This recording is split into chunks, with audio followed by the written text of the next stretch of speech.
नमस्कार, बहुत स्वागत आप सभी का। मैं हूं शिवांगी द्विवेदी आपके साथ और आज हम बात करेंगे सोने के बाजार में आए उस भूचाल की जहां रिकॉर्ड ऊंचाई के बाद 60 मिनट में 27 लाख करोड़ रुपए उड़ गए। न्यूज़ 18 इंडिया की इस खास रिपोर्ट पर हम आपको बताने जा रहे हैं कि कैसे और क्यों चांदी में गिरावट देखी गई है और आगे अब क्या होगा। चलिए बिना जटिल टर्म्स में हम समझते हैं कि आखिर ये गिरावट कैसे और क्यों आई है। गिरावट की शुरुआत कैसे हुई, तो देखिए गुरुवार को वैश्विक बाजारों में सोने की चमक फीकी पड़ गई। रिकॉर्ड हाई $5,594 प्रति ऑन्स छूने के बाद अमेरिकी समय अनुसार सुबह 10:48 पर स्पॉट गोल्ड 4.6% लुढ़क कर $5,149 प्रति ऑन्स पर आ गया। इससे पहले फरवरी में डिलीवरी के अमेरिकी गोल्ड फ्यूचर्स भी 2.8% गिरे और $5,156 पर सेटल हो गए। ये गिरावट इतनी तेज थी कि कुल मार्केट वैल्यू में 27 लाख करोड़ रुपए का नुकसान हो गया। निवेशक रिकॉर्ड हाई पर मुनाफा कमा रहे थे, इसीलिए बिकवाली शुरू हो गई। बाजार एक्सपर्ट्स कहते हैं कि ये स्वाभाविक प्रॉफिट बुकिंग है, जैसे कि शेयर मार्केट में रैली के बाद करेक्शन आता है। हालांकि महीने भर की बात करें तो सोना अभी भी मजबूत है। जनवरी 1980 के दशक के बाद का ये बेस्ट महीना रहा, जहां 19% की तेजी देखी गई। वैश्विक अनिश्चितता, आर्थिक कमजोरी और भू राजनीतिक तनाव ने सोने को एक सेफ हेवन बना दिया। चांदी और अन्य धातुओं पर भी इसका असर देखा गया।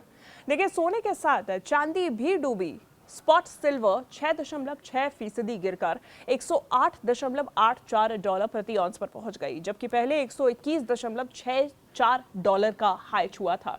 इस साल अब तक चांदी में 50% से ज्यादा तेजी आई थी, लेकिन छोटे मार्केट साइज की वजह से उतार और चढ़ाव ज्यादा होता है।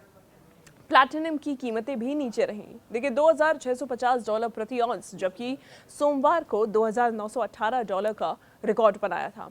पैलेडियम में भी 6.7% की गिरावट आई और ये $1,935 पर आ गया। ये सभी धातुएं मुनाफा वसूली की चपेट में हैं। भारतीय बाजार पर भी इसका असर देखा गया। MCX पर गोल्ड फ्यूचर्स गिर गए हैं और जूलर्स के पास में स्टॉक के दाम प्रभावित हुए हैं। अगर आप खरीदने की सोच रहे हैं तो ये डिप खरीदारी का आपके लिए भी मौका हो सकता है। अब गिरावट के पीछे का मुख्य कारण चलिए समझिए। सबसे बड़ा कारण है प्रॉफिट बुकिंग। सोना रिकॉर्ड हाई पर पहुंचा तो निवेशकों ने बेचना शुरू कर दिया। हाई रिज फ्यूचर्स के डेविड मेगर कहते हैं कि फ्रेश ऑल टाइम हाई के बाद शार्प सेल ऑफ नॉर्मल है। अमेरिकी फेडरल रिजर्व ने बुधवार को ब्याज दरें अपरिवर्तित रखी।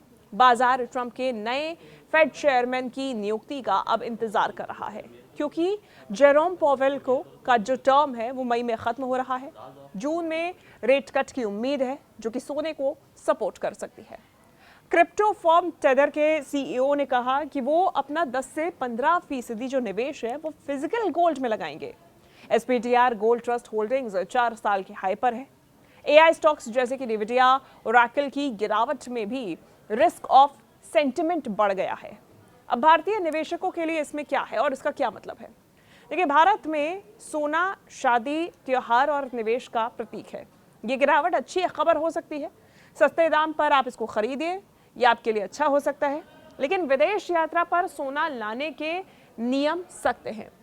यदि आप 6 महीने से ज्यादा हैं तो फिर 6 महीने से ज्यादा का स्टे कर रहे हैं तो इस पर 1 किलो तक आपको कम ड्यूटी है। सिक्के या फिर जड़े हुए गहने, इनके लिए अलग नियम है, ये अलग नियमों के अधीन है और इनका ख्याल रखकर ही आप विदेशों से सोना लाएं। बात करें लॉन्ग टर्म की, लॉन्ग टर्म में सोना मजबूत रहेगा। विश्लेषक कहते हैं कि वैश्विक अनिश्चितता जारी है। ट्रंप की पॉलिसीज, जियोपॉलिटिकल टेंशन, ये सब उसकी वजह है। जनवरी में 68% चांदी की तेजी 1979 के बाद बेस्ट रही है।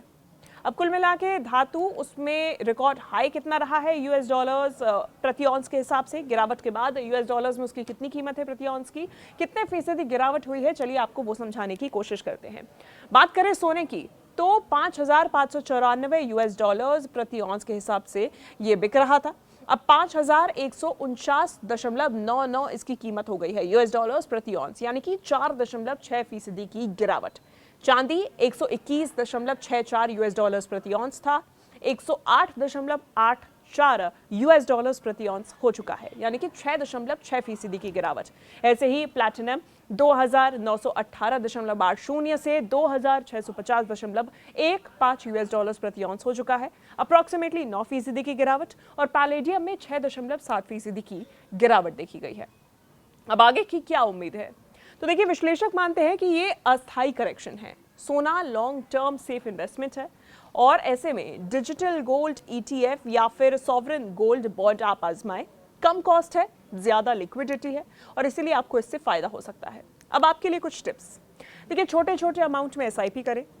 ज्वेलरी खरीद रहे हैं तो हॉलमार्क्ड ज्वेलरी ही खरीदें। मार्केट को ट्रैक करते रहें। फेड मीटिंग्स, ट्रंप न्यूज पर नजर बनाए रखें। डाइवर्सिफाई करके इन्वेस्टमेंट करें, यानी कि सिर्फ सोना ना रखें, अन्य जगहों पर भी अपने पैसे लगाएं। अगर शॉर्ट टर्म ट्रेडर हैं तो फिर वॉलेटाइलिटी से सावधान रहें।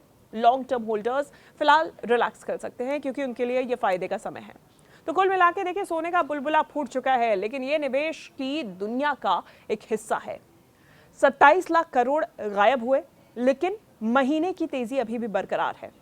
और अपडेट्स के लिए लगातार हमें सब्सक्राइब करना ना भूलें और कमेंट में बताएं कि आप कब सोना खरीद रहे हैं। धन्यवाद।